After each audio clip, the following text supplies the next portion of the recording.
Bonjour à tous et bienvenue dans cette nouvelle vidéo de blog au dodo. Aujourd'hui, on va parler d'un sujet très sérieux, même s'il est en place depuis pas mal de temps, puisque un des élèves de l'accélérateur au dodo nous a demandé un petit récap sur le RGPD et je me suis dit que ce serait une super idée de le donner à tout le monde. Donc, merci Stéphane de nous avoir suggéré ce sujet et on va rentrer dans le vif. Donc le RGPD, vous le savez, ça fait depuis le 25 mai 2018 qu'il s'applique pour les citoyens de l'Union européenne. D'accord? Donc à partir du moment où vous regardez cette vidéo et que votre établissement se situe à l'intérieur de l'Union européenne, ce que je vais vous expliquer s'applique pour vous.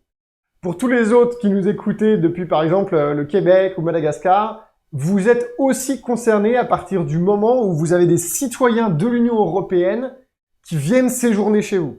Ça, je sais que peu de gens le comprennent, mais ça ne s'applique pas seulement qu'aux hôteliers qui sont à l'intérieur de l'Union européenne. Le RGPD s'applique à partir du moment où vous accueillez chez vous un membre de l'Union européenne, un citoyen de l'Union européenne. Premier point important. Alors, avant d'aller vraiment dans le sujet, vous avez vu que je l'ai décomposé en 5 points. Pour ceux qui découvrent Ododo via cette vidéo, eh bien sachez que Ododo, c'est un organisme de formation, que nous formons des hôteliers, des propriétaires de maisons d'hôtes, de gîtes et d'appartements meublés de tourisme à la commercialisation. Et si vous êtes intéressé d'en savoir plus sur notre programme de formation, notre accompagnement et la communauté qui gravite autour de ça, eh bien, je vais vous mettre un lien sous l'écran pour que vous puissiez prendre un rendez-vous avec un de nos coachs qui fera gratuitement avec vous un état des lieux, un diagnostic de votre situation pour que vous puissiez comprendre les points forts et les points faibles de votre établissement, entre autres de sa commercialisation, et que notre coach, éventuellement, si ça vous intéresse, vous explique ce que c'est que l'accélérateur au dodo, notre programme de formation. Allez, on rentre dans le vif du sujet. Première chose, qu'est-ce qu'une donnée personnelle? Eh oui, c'est un règlement général sur la protection des données personnelles, c'est bien de commencer par définir ce que c'est. Une donnée personnelle, c'est tout ce qui est lié à une personne, donc nom, prénom, adresse email, adresse physique, préférence alimentaire, sexualité, religion, opinion politique, etc., etc., etc. Donc, il y en a énormément et elles sont classifiées en fait avec différents degrés d'importance et de sensibilité. Il est évidemment que nom et prénom, c'est beaucoup moins sensible que orientation sexuelle ou religieuse, étant donné que c'est des informations qui peuvent éventuellement mener après à des persécutions, par exemple, dans certains pays. Le deuxième point, c'est est-ce que vous êtes concerné? Si vous êtes propriétaire d'un hôtel, d'une maison d'hôtes, de gîtes, oui, vous êtes de facto concerné parce que vous prenez des réservations. Et donc, en prenant des réservations, vous collectez des données personnelles. Au moins nom, prénom et adresse email. Et puis après, parfois beaucoup plus. Par exemple, les données pour le paiement, carte bancaire, etc. Même si vous passez par un sous-traitant. Parce que j'ai déjà entendu ça en discutant avec des hôteliers qui m'ont dit « Oui, mais nous, on passe par tel et tel logiciel qui collecte ces données-là, donc on n'est pas responsable. » Faux. Première idée reçue qu'il faut casser tout de suite. Vous êtes autant responsable que le sous-traitant logiciel. C'est pas parce que vous avez un logiciel et c'est pas vous l'éditeur du logiciel, on le comprend bien, que vous n'êtes pas responsable des données que vous collectez grâce à ce logiciel. Oui, l'éditeur du logiciel est supposé avoir mis en place toutes les fonctionnalités à l'intérieur du logiciel pour protéger ces données. Mais, à partir du moment où les données sont dans le logiciel, elles vous appartiennent et vous êtes responsable de leur utilisation. Je vais vous donner un exemple typique puisqu'il y a une condamnation là-dessus. Il y a un employé d'une entreprise qui, sachant qu'il partait de l'entreprise, il a pris une clé USB, il a pompé toutes les données de l'entreprise sur une clé USB pour les utiliser en sachant qu'il allait se faire embaucher par un concurrent. Et bien là, vous, en tant qu'entreprise, vous êtes responsable de cette fuite de données.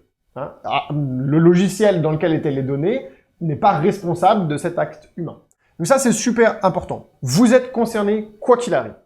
Maintenant, il y a différents degrés. Il est évident que si vous êtes une maison d'hôtes, vous êtes un petit établissement, vous n'allez pas collecter des milliards de données, vous n'allez pas faire de retargeting, par exemple, sur les réseaux sociaux avec des publicités, ce genre de choses.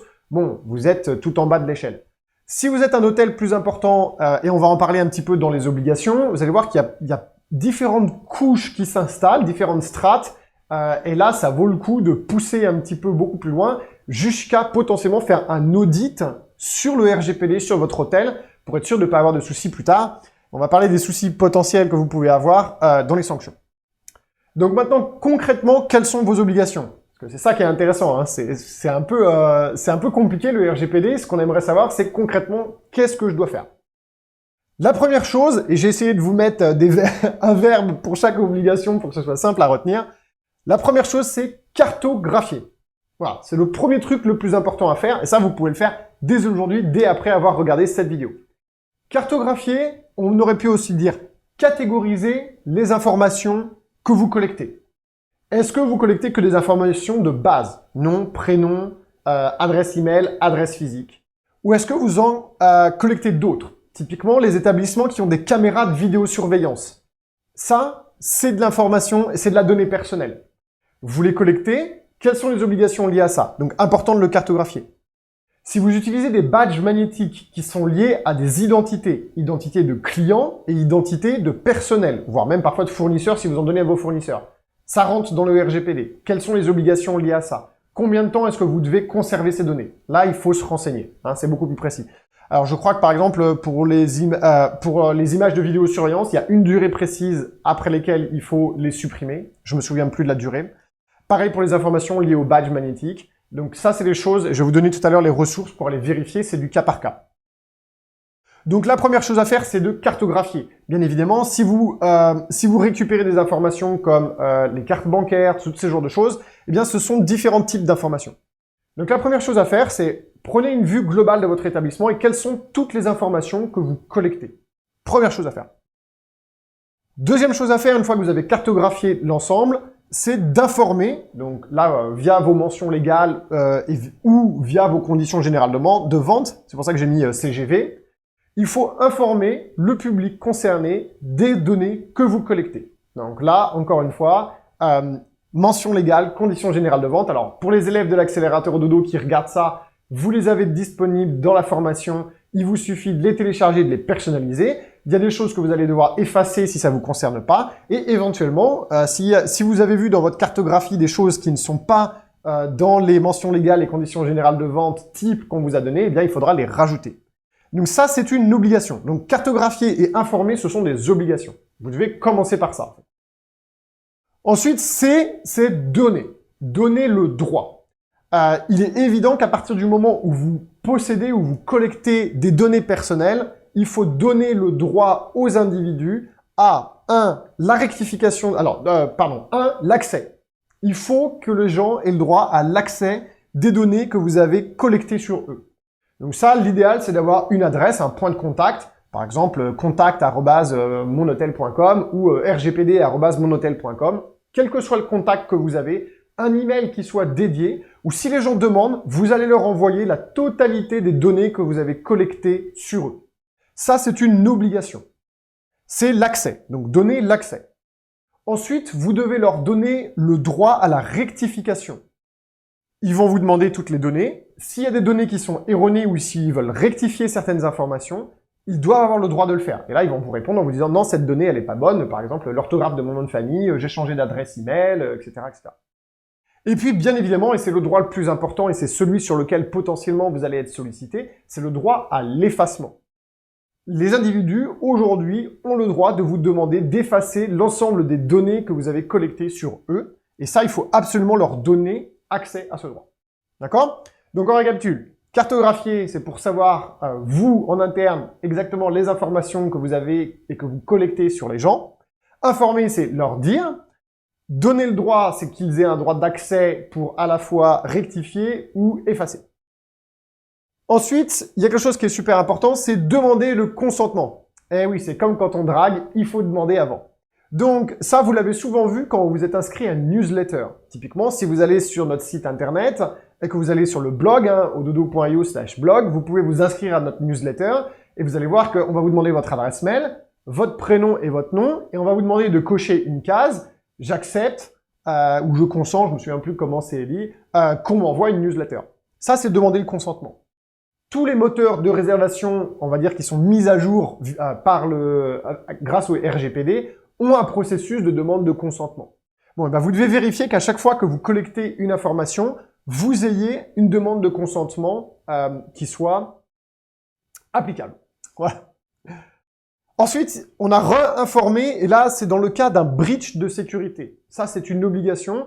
vous avez déjà vu il y a quelques mois ou années plusieurs breaches de sécurité. Typiquement Yahoo, Google, Facebook, etc. Ils se font pirater, il y a des données personnelles qui sont dans la nature. Bon, vous n'avez pas l'obligation d'aller les récupérer parce que c'est impossible, mais vous êtes obligé d'informer tous les gens pour lesquels vous avez collecté des informations qu'il y a eu un breach. Donc ça veut dire une newsletter en disant, ben voilà, mea culpa, grosse merde, on s'est fait pirater et on en est désolé, mais voilà, sachez que potentiellement, les informations de ce type-là peuvent être dans la nature. Ça, c'est vraiment important et c'est une obligation légale. Et puis, la dernière que j'ai cartographiée pour vous, alors il y en a d'autres, hein, mais j'estimais qu'elles n'étaient pas forcément ad hoc pour les hôteliers, donc là, c'est vraiment le cœur de ce que j'estime être important pour vous. C'est vérifier votre besoin pour un délégué, j'ai oublié le nom exactement, à la protection des données. Voilà. Un délégué à la protection des données. Donc déjà, je vous le dis tout de suite, si vous avez des caméras de vidéosurveillance, c'est obligatoire, d'office. Donc ça, c'est pareil, je vais vous donner une ressource tout à l'heure pour vérifier ça. C'est loin d'être obligatoire pour tous les établissements, donc ne vous inquiétez pas. Et puis, un DPD, c'est super simple, c'est une déclaration en fait. Vous allez déclarer via un site web que telle personne est le DPD pour votre entreprise. Et cette personne-là, elle sera responsable de la mise en application de toutes ces obligations. Voilà, je crois que j'ai fait le tour pour les obligations. Si vous regardez cette vidéo et que vous en connaissez d'autres que j'ai omises qui pourraient être intéressantes, eh bien, s'il vous plaît, citez-les en commentaire. Encore une fois, là, c'est du travail collaboratif pour vous apporter le plus possible de choses utiles, mais on n'est pas infaillible, il se peut qu'on ait oublié certaines choses. Bon, j'ai quand même vérifié avec notre avocat que je vous racontais pas de bêtises, mais bon, on sait jamais, peut-être que lui m'a raconté des bêtises.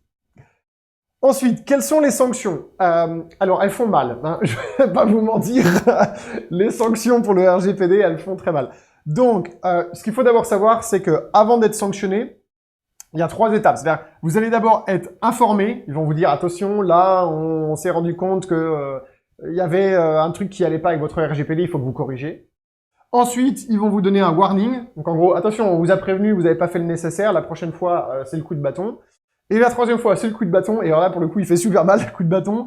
Donc, ça peut aller jusqu'à 20 millions d'euros, rien que ça, ou 4% de votre chiffre d'affaires annuel. Hop. Voilà. Donc, autant vous dire que ça peut piquer. Donc, il faut mettre en place les choses qui sont nécessaires. Les ressources. Alors, dans la description de cette vidéo, je vais vous donner 2 ressources.